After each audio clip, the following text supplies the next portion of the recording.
Sikkim ride day 1। ধস নামার কারণে প্রায় 18 মাস সিকিম বন্ধ থাকার পর রাস্তা ঠিক হওয়ার খবর শুনেই দুই বন্ধু বেরিয়ে পড়লাম সিকিমের উদ্দেশ্যে। আজ ছিল রাইডের প্রথম দিন আর গন্তব্য ছিল শিলিগুড়ি। কলকাতা থেকে শিলিগুড়ি প্রায় 560 কিলোমিটার আর যেতে সময় লাগবে প্রায় 14 ঘন্টা।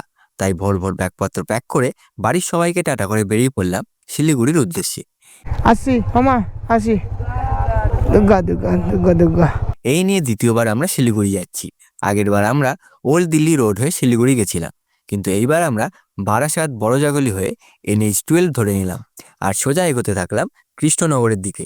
NH-12 দিয়ে কিছু দূর যেতেই পেয়ে গেলাম দিনের প্রথম toll plaza, Barasat Krishnanagar toll plaza. এরপর চাকদা, পায়রাডাঙ্গা ও রানাঘাট পেরিয়ে ঠিক 7টা নাগাদ আমরা কৃষ্ণনগর পেরিয়ে গেলাম। তারপর দ্বিজেন্দ্র সেতু পেরিয়ে পৌঁছালাম দিনের দ্বিতীয় toll plaza Bethua dowry toll প্লাজায়। বেলা বাড়লেও সূর্যি মামা দেখা নেই, যা আমাদের রাইডের জন্য খুব ভালো ওয়েদার। এছাড়া রাস্তাও খুব সুন্দর, যার ফলে রাইডের মজা দ্বিগুণ হয়ে গেল। এরপর দেবগ্রাম, পলাশী, বেলডাঙ্গা পেরিয়ে আমরা ধরে নিলাম বহরমপুর বাইপাস। যেমন সুন্দর রাস্তা, ঠিক তেমন সুন্দর ভিউ। এরপর দিনের 3 নম্বর toll plaza Baharampur toll plaza পেরিয়ে আমরা ব্রেকফাস্টের জন্য দাঁড়ালাম। ব্রেকফাস্টে খেলাম রুটি আর তড়কা, আর তারপর আবার আমরা জার্নি কন্টিনিউ করতে থাকলাম। এরপর ঠিক 11:30 নাগাদ আমরা পার হলাম ফারাক্কা ব্যারেজ, কিন্তু কালিয়াচক পৌঁছে পড়ে গেলাম বিভৎস জ্যামে। এখানকার পুলিশও খুব ভালো, গাড়ি দুটোকে বের করবে তারপর তো দিয়ে ছাড়বে।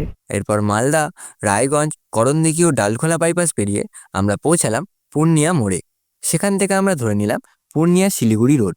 পূর্ণিয়া শিলিগুড়ি রোডের অবস্থা খুব একটা ভালো নয়, তাই আলো থাকতে থাকতে এই রাস্তাটা পেরিয়ে গেলে ভালো হয়। এরপর কিষানগঞ্জ, ইসলামপুর বাইপাস পেরিয়ে কিছু দূর যাওয়ার পর চোখে পড়লো রাস্তার দুপাশে থাকা চা বাগান, তাই বাইক সাইড করে দাঁড়িয়ে গেলাম কিছু ছবি তোলার জন্য। এরপর সন্ধ্যে 7টা নাগাদ আমরা অবশেষে পৌঁছে যাই শিলিগুড়ি। তো এই ছিল আমাদের কলকাতা টু শিলিগুড়ির জার্নি। আজকের ভিডিওটা এখানেই শেষ করলাম। দেখা হচ্ছে পরের এপিসোডে।